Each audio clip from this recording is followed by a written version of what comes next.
I was born and raised in Los Angeles, California. The neighborhood I grew up in is called Baldwin Hills. It's often referred to as Baldwin Hills Crenshaw. When I take the bus home from school, the bus driver would yell out the stop for the mall and say, "Baldwin Hills Crenshaw Plaza." I could still hear that in my ears. We didn't live on the hill though. We lived right below it. And right next to us was the jungle. That's where all the project housing was. Right in the middle was a thrifty warehouse that burnt down during the LA riots. I grew up in the middle of all of that. It was the 90s, and hip hop was good. As far as I knew, I was another brother in the hood. When I used to tell that story, I used to say, I was another N-word in the hood. I felt so justified in saying that. All of my friends were black, and their families completely embraced me. I went to a school where we celebrated Black History Month to the fullest, the entire month. I would hear it in the neighborhood, in the stores, in the music that I listened to, and my friends would even affectionately refer to me in that way. "Yo, you're my bro. You're my N-word." And I would say it right back. "Oh, what's up, my N-word?" As an adolescent, I realized there was a lot of history towards that word, dating all the way back to slavery. But there was this idea of reclaiming a word by changing the ER to an A. You've taken its power away. And I felt I was just doing that, just as they were. As an adult, I realized that there's even more as to why I, or anyone who isn't black, or some might even say anyone who is black, should not say that word.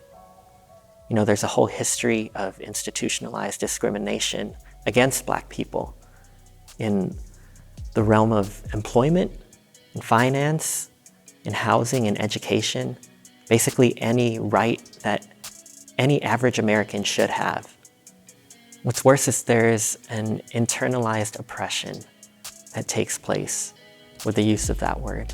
There are things that we say to one another, that I say to people, and sometimes they have a lasting internal, emotional, spiritual effect. So I repent, and I wish I could go back to my brothers and sisters and my mothers and fathers and all the aunties and just tell them how sorry I am for using that word. How even though they embraced me as their own, and even though I felt like I was with them and one of them, that I don't carry the same burdens that they do.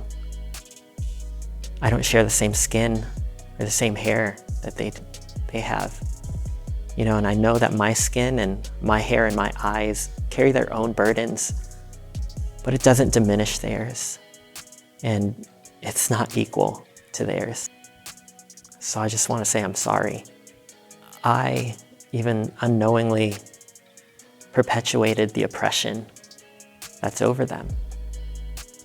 I think the difference between saying I'm sorry and repenting is I'm not just apologizing. I'm setting a precedent to not act in the same way, to not speak in the same way, to not hurt in the same way, whether I realize it or not. So my friends still refer to me affectionately in the same way. And I have to say, don't call me that. Call me brother.